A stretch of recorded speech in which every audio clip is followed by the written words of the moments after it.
Section 6.3, Gram-Schmidt process, QR-Decomposition. A set of two or more vectors in a real inner product space is said to be orthogonal if all pairs of distinct vectors in the set are orthogonal. An orthogonal set in which each vector has norm 1 is said to be orthonormal. As an example, how about we let v1, v2, and v3 be the vectors listed and assume that R3 has the Euclidean inner product. Is the set S equals v1, v2, v3 orthogonal? So in order to check if it's orthogonal, we just have to do the dot product, right? So, because we have the Euclidean inner product, which is the dot product. So if we take v1 and dot it with v2, so then that should be equal to 0, right? Because this 0 cancels out this 1, and then this 1 cancels out this 0, and then this 0 cancels out this 1. So that should be 0. But notice if you take v1 and dot it with v3, you'll also get 0. And if you take v2 and dot it with v3, you'll also get 0. So all of these dot products, which are the Euclidean inner products, are all equal to each other, and they all equal 0.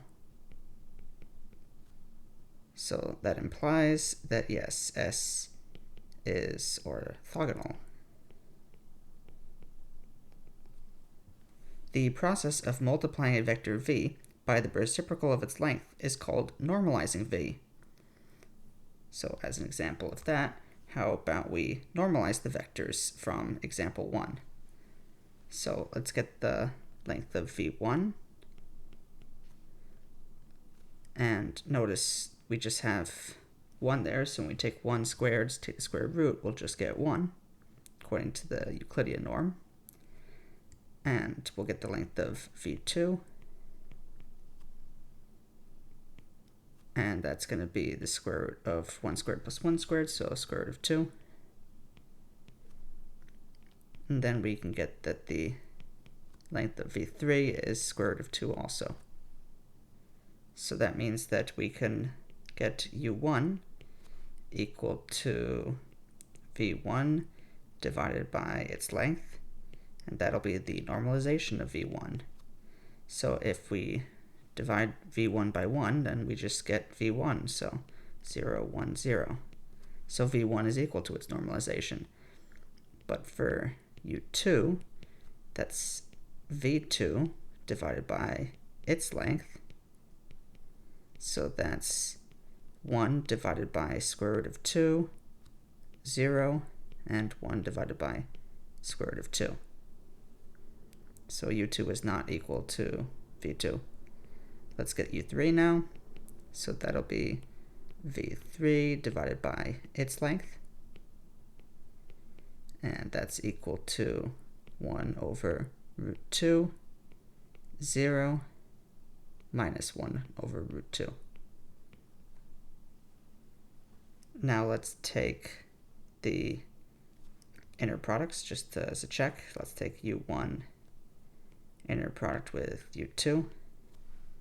Notice we still have the 1 in the middle and the zeros otherwise, so when we multiply the corresponding components, this 0 kills that 1, and it'll just be 0. Same thing for u1 inner product with u3. That dot product is also 0, and u2 and u3. So those are all 0. But when we looked at the lengths, u1, u2, and u3 would all have to have length 1, right? If you take, well, obviously this is length 1, but if you take this quantity, square it, add it to this quantity, you get half plus half is 1, and for the last one also half plus half is 1. So all of the lengths of our normalized vectors are 1. That's no coincidence. Dividing by its length will produce a vector with length 1. So that means that we have vectors that are orthogonal and have length 1. So we now have an orthonormal set S. So S equals u1, u2, and u3 is orthonormal. whereas the set of v's was just orthogonal. So to get an orthonormal set, we just need to find an orthogonal set and divide so that the vectors are normalized.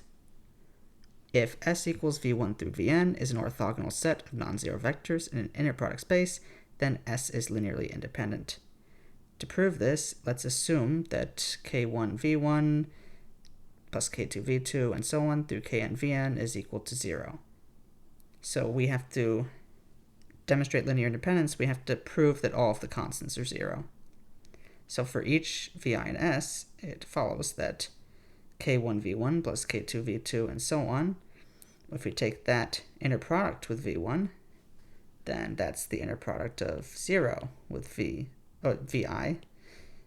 then that's the inner product of 0 with Vi, so that's just 0.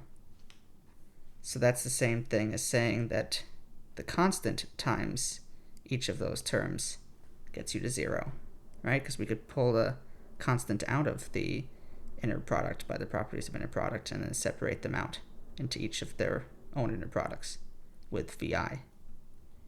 So from the orthogonality of S, it follows that the inner product between Vj and Vi must be 0 whenever j is not equal to I. We have to have all of these guys equal to 0 whenever we have that the V subscript is not the same as this V subscript. So that's the same thing as saying that Ki Vii is equal to 0. Since the vectors in S are assumed to be non-zero, it follows in the positivity axiom for inner products that we have that the inner product of V with itself is not equal to 0, because V is not 0. So that means that the Ki has to be 0, which is exactly what we wanted to prove. In an inner product space, a basis consisting of orthonormal vectors is called an orthonormal basis. A basis consisting of just orthogonal vectors is called an orthogonal basis. Let's show that the standard basis is orthonormal with respect to the standard inner product for Pn. So I'll write out some polynomials. How about I write P equals A0 plus A1x plus, well, so on through A and xn, and I'll get another vector in Pn by writing another polynomial Q equal to B0 plus B1x and so on through Bn xn. So now let's take the inner product of P with Q. So that means that I just multiplied the coefficients, so A0 B0 plus A1 B1 and so on, all through An Bn, and I'll take the length of P. That's the square root of the inner product of P with P. So that's just the square root of all of those coefficients squared, so A0 squared plus A1 squared, and so on through An squared. And that means that I would like to look at the standard basis. Let's see, S equals 1x x squared through xn. So I need to show that this is orthonormal. I have this as the inner product. I have this as the way to take the length. So let's use those facts and check S. So how about I take the inner product of the first one, 1, with x. Well, the inner product of 1 with x would have the coefficient 1 times the coefficient in this polynomial x, but this is, you could rewrite 1 as like 1 plus 0x, and you could write x as 0 plus 1x. Notice when you take 1 times 0 and add it to 0 times 1, you'll just get 0.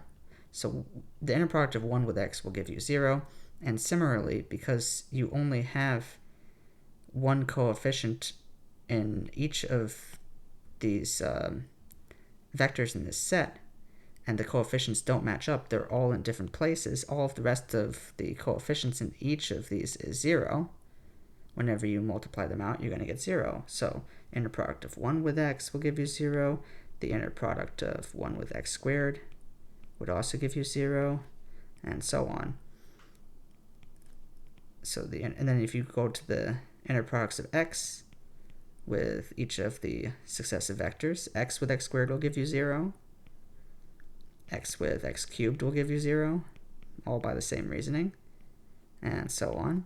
So you could keep taking inner products all the way through all the powers, xn minus 1, all the way up to xn, and they'll all be 0. Let's get the lengths now. The length of 1, well, clearly the square root of 1 squared will just be 1. So that's going to be 1, but if you take the coefficient on x, and then you take the square root there, that's this one over here, then again, square root of 1 squared is 1, so x has length 1 also. And similarly all the way through to xn. They all have length 1 because their coefficients are all 1. They're all equal to the square root of 1 squared. So they all equal 1. So these two facts imply that S is in fact orthonormal, because it's each vector is orthogonal to the others, and they all have length 1. Let's next show that the vectors u1, u2, and u3 from example 2 form an orthonormal basis for R3. So by example 2, we saw that the set was orthonormal.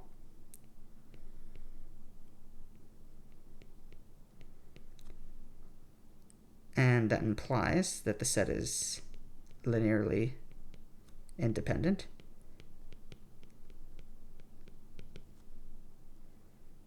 But we have a linearly independent set of vectors, and there's 3 of them, so it has to be a basis.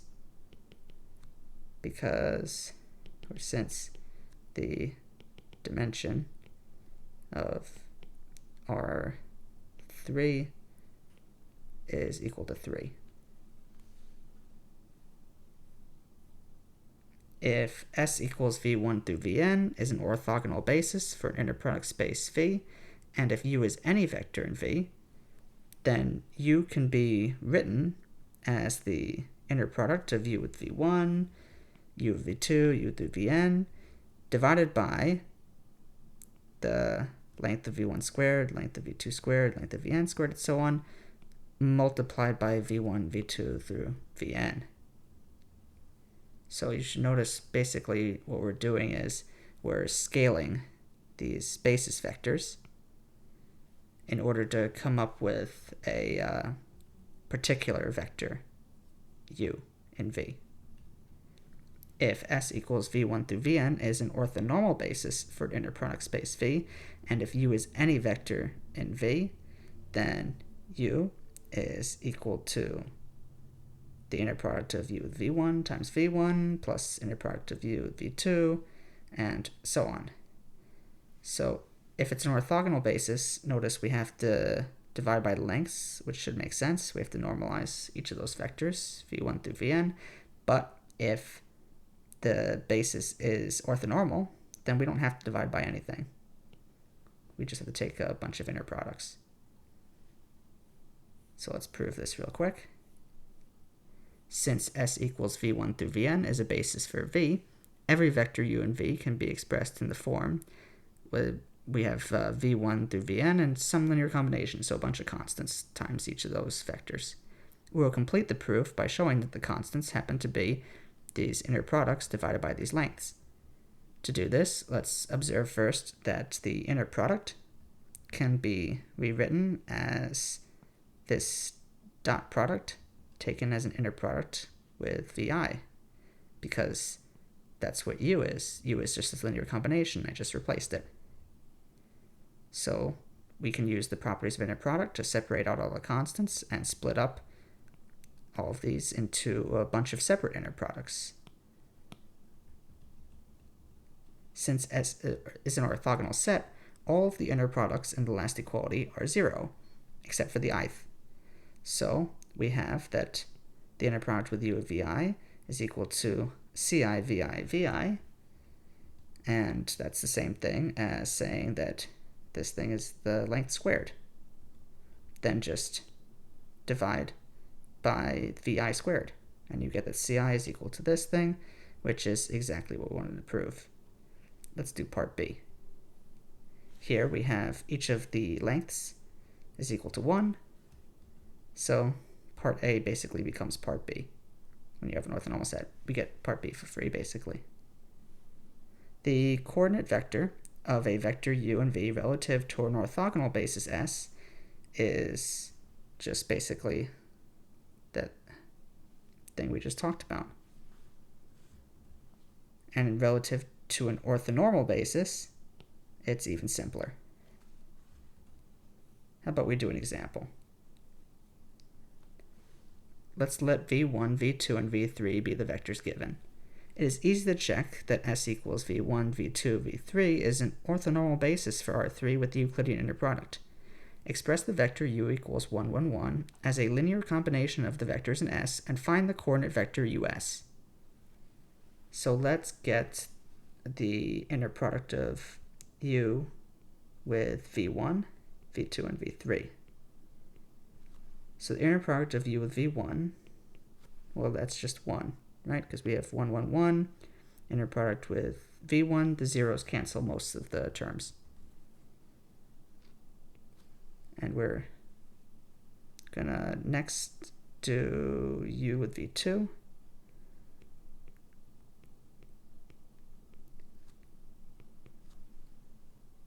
So with v2, we get negative 4/5 times 1 plus 3/5 times 1. So we get negative 1/5. All relative to the Euclidean inner product. And last but not least, let's get u with v3.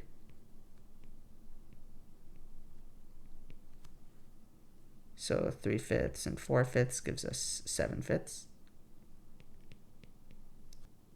Next, let's use our formula to rewrite u. So we'll get that u is the inner product of u with v1 divided by the length of v1 squared.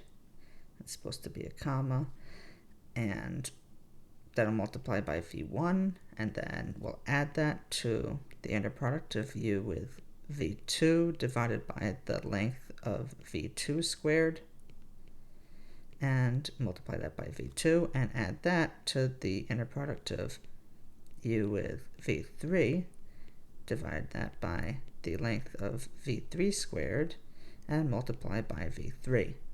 So that means that u is equal to just v1 because this inner product is 1 and the length of v1 is just 1. So we just take 1 times v1.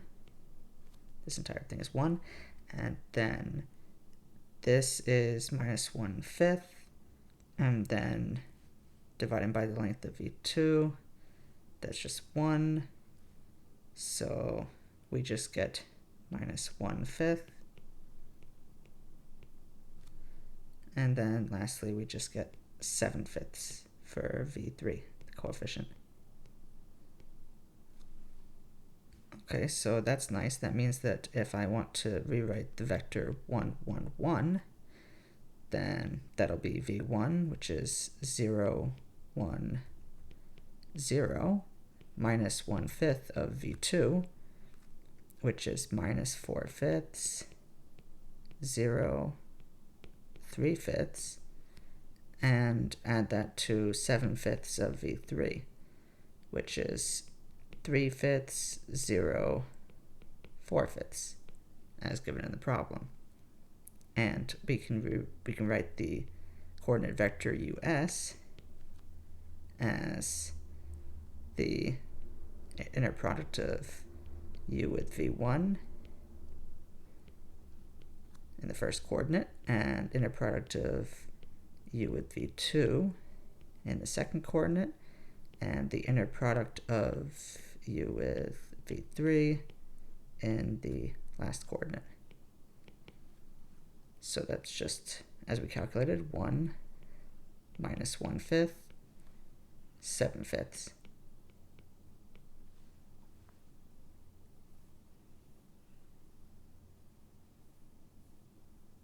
How about we do another example?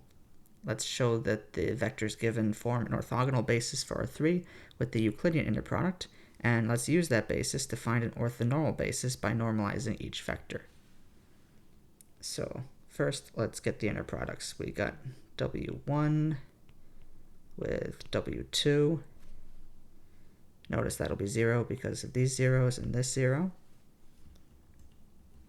So that's 0. Inner product of W1 with W3 is similarly 0. And inner product of W2 with W3 is also 0. Could have just written them all equal to each other equals 0, but in any case, this implies these vectors are orthogonal. And that implies that the vectors are linearly independent. So they form a basis. So we just need an orthonormal basis. We have an orthogonal one right now. We can get an orthonormal one by dividing each vector by its length and normalizing them, making them all length 1. So we can get our new vectors for our orthonormal basis, v1 equal to w1 divided by the length of w1, and that'll be 0, 2, 0 divided by the length of w1, which is 2. Just take the square root of 2 squared. So that's 0, 1, 0. Let's get our next vector v2 now by taking w2 and dividing that by its length. So that'll be 3, 0, 3 divided by 3 rad 2, which is 1 over rad 2, 0, 1 over rad 2. Let's just get v3 now. So v3 is w3 divided by its length. So that's minus 4, 0, 4 divided by 4 rad 2. And that's equal to minus 1 over rad 2, 0, 1 over rad 2. Next, how about we express the vector u equals 1, 2, 4 as a linear combination of the orthonormal basis vectors that we just got. So first we'll have to write u equal to each of those inner products scaling the basis vectors. So that's u with v1 times v1 plus u inner product with v2 scaling v2 plus inner product of u with v3 scaling v3.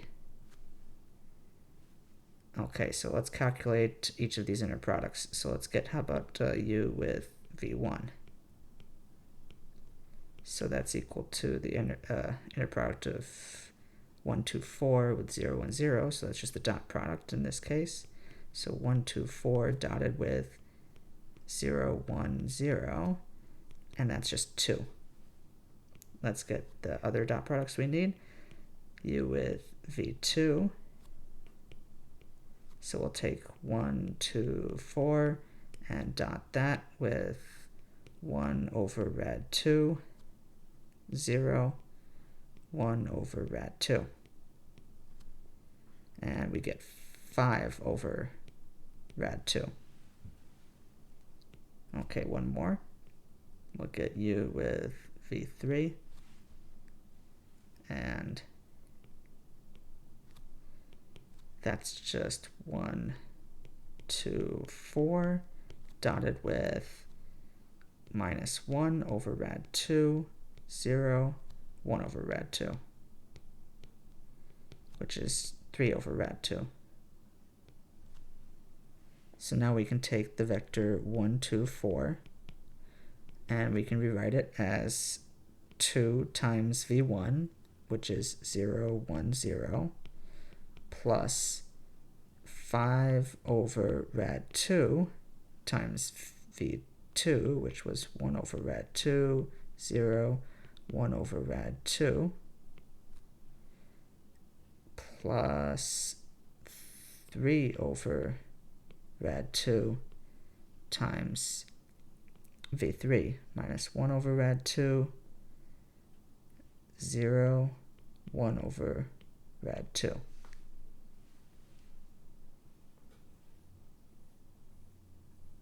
Next up, we have the projection theorem.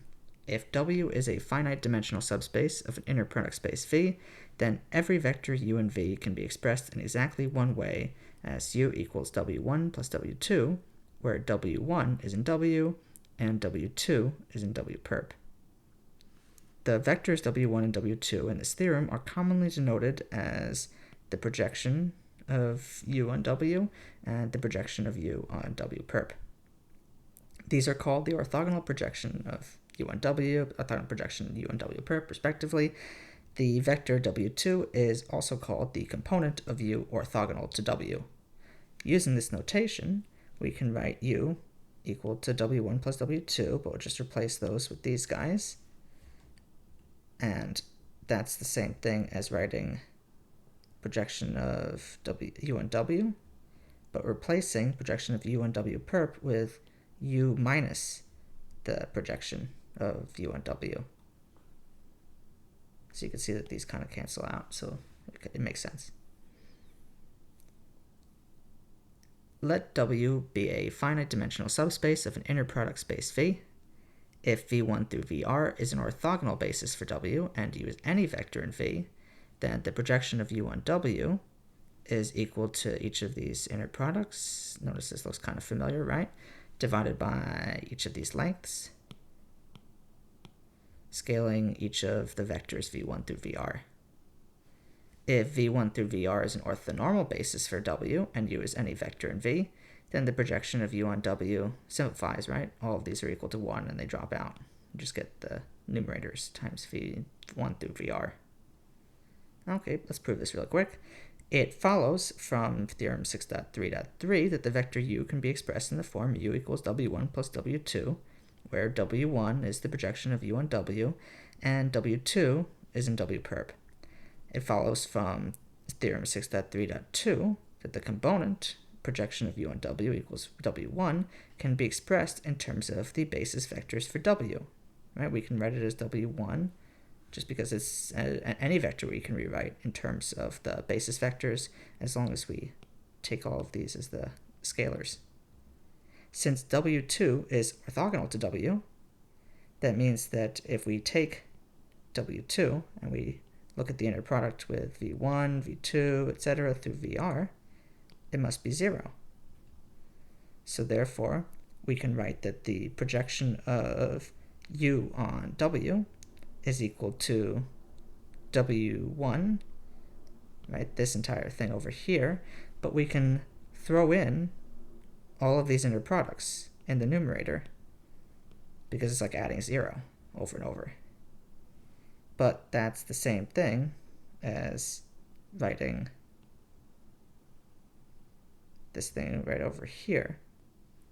Basically, because of the orthogonality, we're able to throw in all of the W2 for free, and when we add that to W1, we get U, as we defined before. U is W1 plus W2. Okay, perfect. So there's our part A proved, and for part B, same as before, they all equal 1, so part A simplifies to part B. Let's do another example. How about we let R3 have the Euclidean inner product, and we'll let W be the subspace spanned by the orthonormal vectors V1, V2, and let's find the orthogonal projection of U on W and the component of U orthogonal to W. So first, let's do the projection. So the projection of U on W will be equal to the inner product of U with V1 times V1 plus the inner product of u with v2 times v2. So that's 1 for the inner product with u and v1, because it's just the dot product, Euclidean inner product. And we'll multiply that by v1, which is 0, 1, 0, and add that to the inner product of u with v2, so that's minus 1/5 times v2 is minus 4/5, 0, 3/5, and we get 4/25, 1 minus 3/25. Okay, let's get the component of u orthogonal to w, so that's the projection of u on w perp. Don't like that perp. There we go. So that's going to be equal to u minus the projection of u on w. So that's 1, 1, 1 minus 4 over 25, 1 minus 3 over 25. And simplifying, we get 21 over 25, 0, 28 over 25.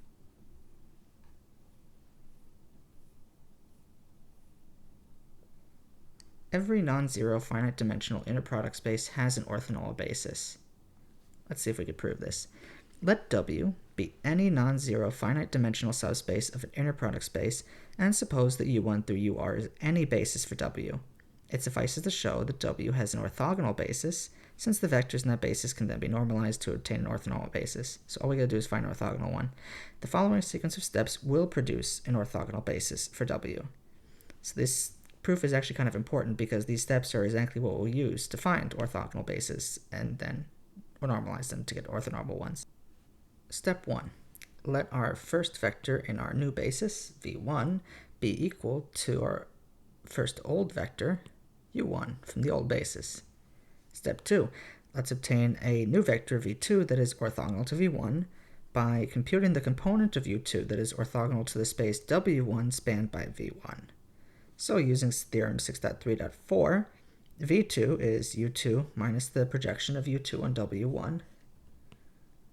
So v2 is u2 minus the inner product of u2 with v1 divided by length of v1 squared times v1. If v2 is 0, then v2 is not a basis vector.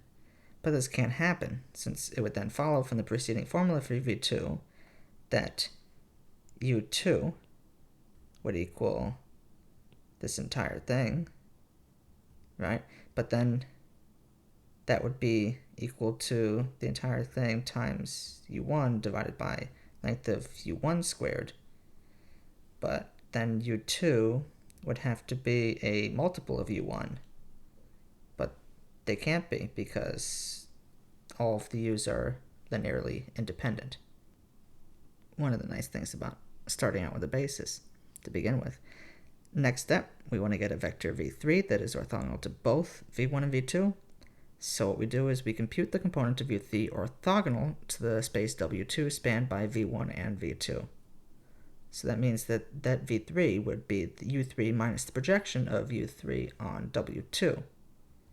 So that means that we would have to take u3 minus the inner product of u3 with v1 divided by v1 squared times v1 minus inner product of u3 with v2 divided by v2 squared v2.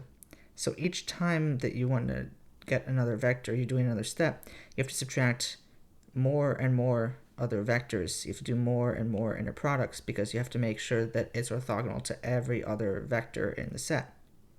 So as in step 2, linear independence of the original basis vectors ensure that v3 will not be equal to 0. To determine a vector v4, again, keep going. This time, you'll have to do u4 with v1, u4 with v2, u4 with v3.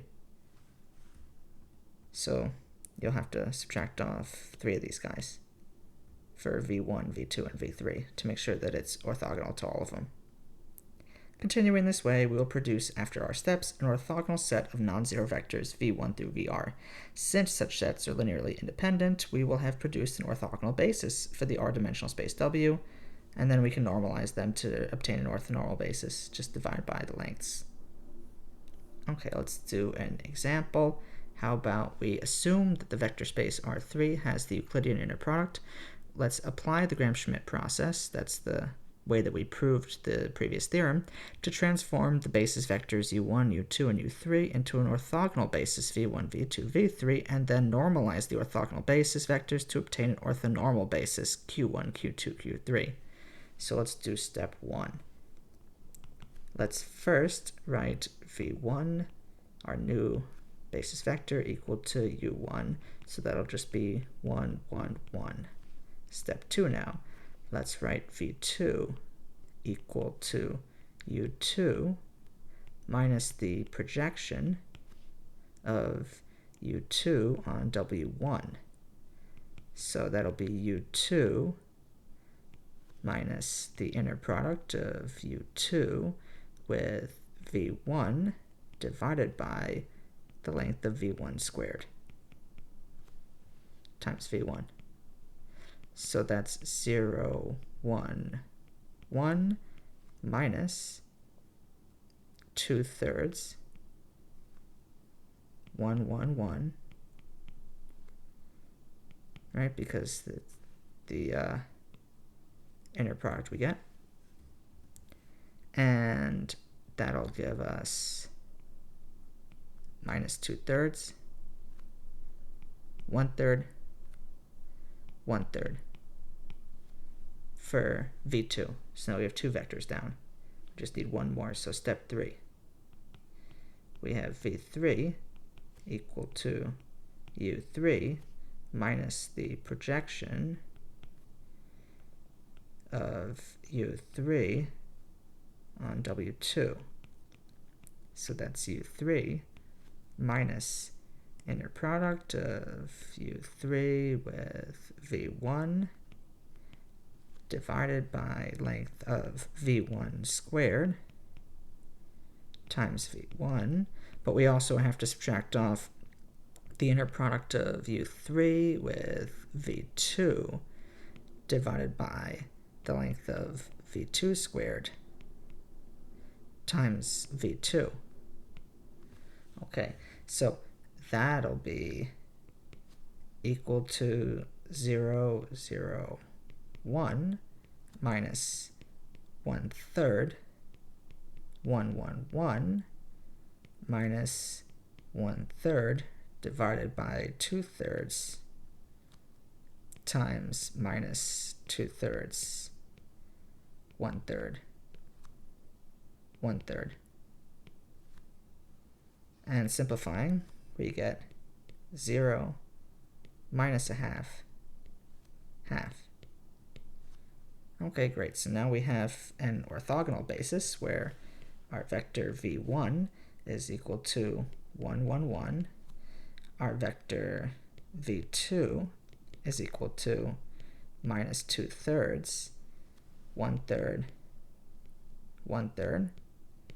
And our vector v3 is equal to 0 minus a half, half. Just to check now, we can get the length of v1 equal to square root of 3, the length of v2 equal to square root of 6 over 3, and the length of v3 equal to 1 over rad 2. So these vectors are not normal. They're not already normalized. They don't have length 1.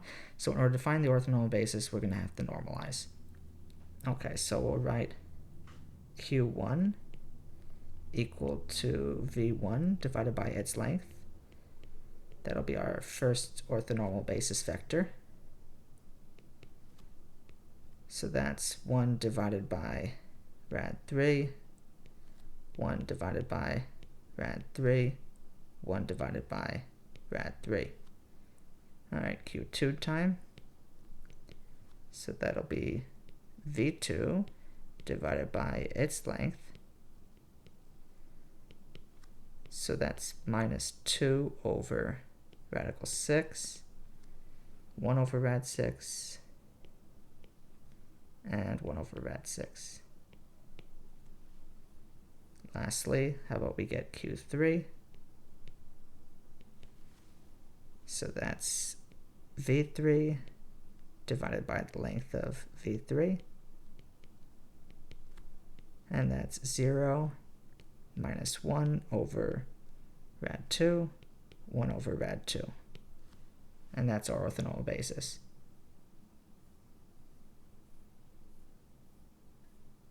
For our next example, how about we let the vector space P2 have the inner product over here given by the integral from minus 1 to 1 of the product, and let's apply the Gram-Schmidt process to transform the standard basis 1x squared on P2 into an orthogonal basis phi1, phi2, phi3. So how about we write u1 equal to 1, u2 equal to x, and u3 equal to x squared for our original basis. Let's apply step 1, and we'll set v1 equal to u1, and that's just the vector 1, the polynomial 1. Okay, next let's get v2. So what we'll do is we'll have to take the inner product of u2 with v1, and that should be equal to the integral from minus 1 to 1 of 1 times x dx. And notice that's odd inside over a symmetric interval, so it's just 0. Or you can do the antiderivative, x squared over 2, plug in 1, subtract off what you get, plugging in minus 1, you'll get 0. In any case, we have that v2 is equal to u2 minus the inner product of u2 with v1 divided by length of v1 squared times v1, and that's u2, so it's just x. Cool, let's do 3. For 3, we get, or let's just do u3 inner product with v1. So that's the integral from minus 1 to 1 of 1 times x squared dx. So that's x cubed over 3 evaluated from minus 1 to 1 when we do the antiderivative. And plugging in 1 and minus 1 and subtracting, we get 2/3. Let's next get the inner product of u3 with v2. So that's the integral from minus 1 to 1 of x cubed dx, because it's x times x squared. So again, odd function symmetric interval, or if you want, I'll just write out the antiderivative, x to the 4th over 4 from minus 1 to 1. In any case, you should get 0. Next up, let's get the length. So the length of v1 squared, that's the inner product of v1 with v1, which is the integral from minus 1 to 1 of 1 dx. Okay, so you could just do b minus a, or take the antiderivative of 1, you get x from minus 1 to 1. In any case, it's 2. So now we could write v3 equal to u3 minus the inner product of u3 and v1 divided by the length of v1 squared times v1 minus inner product of u3 with v2 divided by the length of v2 squared times v2, and you get x squared minus 1/3 just by plugging in everything that we already assembled. Okay, so that means that phi1 of x is just 1, as it was before. Phi2 of x is x, as it was before. But phi3 of x is x squared minus 1/3. So we had to subtract off a third in order to make these polynomials orthogonal to each other. These polynomials, by the way, are called the, 1x and half 3x squared minus 1. So if you just scale it a little bit, then these are the Legendre polynomials. They have a special name.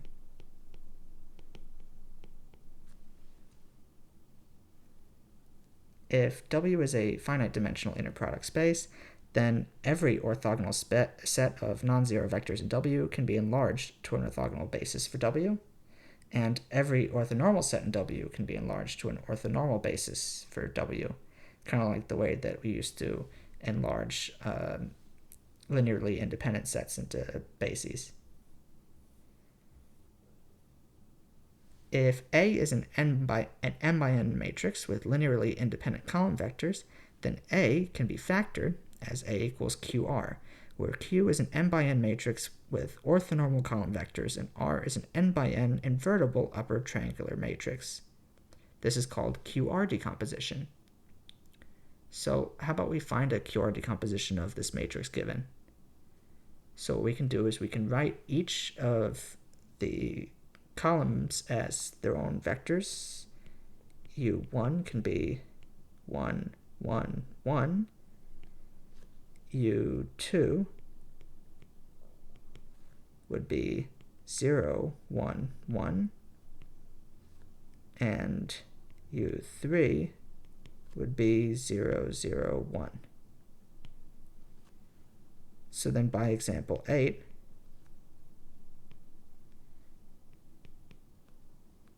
we have that Q1 is equal to 1 over square root of 3, 1 over square root of 3, 1 over square root of 3.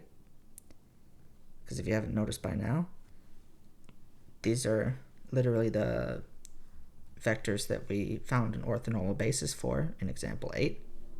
Otherwise, this would be a lot of work right now to try to find the orthonormal column vectors, because we'd have to use Gram-Schmidt again.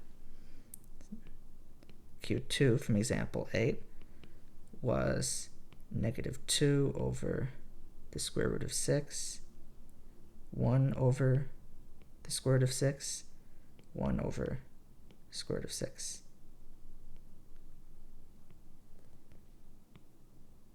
And we had Q3 calculated to be 0 minus 1 over rad 2, 1 over rad 2.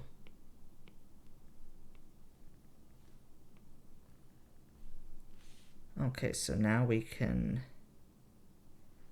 write R.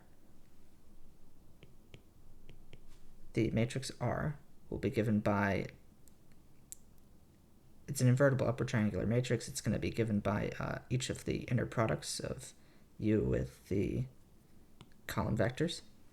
So the top left will be inner product of U with Q1. And then we'll have, or U1 with Q1. And then we'll have our next entry U2 with Q1. And U3 with Q1. And then it's upper triangular, so we'll have zeros over here. And we'll fill in the rest of entries, U2 with Q2, U3 with Q2, and U3 with Q3. And that's how we build the matrix R. computing each of these inner products, we get 3 over rad 3, 2 over rad 3, 1 over rad 3, 2 over rad 6, 1 over rad 6, fill in my zeros, and 1 over rad 2. Okay, so then we could write, remember A was the matrix 1, 0, 0, 1, 1, 1, 1, 1, 1, as given in the problem. So that's our A, and that'll be equal to Q, which is the matrix built from the Q's. So that's 1 over rad 3, 1 over rad 3, 1 over rad 3, minus 2 over rad 6, 1 over rad 6, 1 over rad 6, 0, minus 1 over rad 2, 1 over rad 2, times R, which is 3 over rad 3, 2 over rad 3, 1 over rad 3, 0, 2 over rad 6, 1 over rad 6, 0, 0, 1 over rad 2. And that's pretty much all there is to it. Now A is equal to Q times R.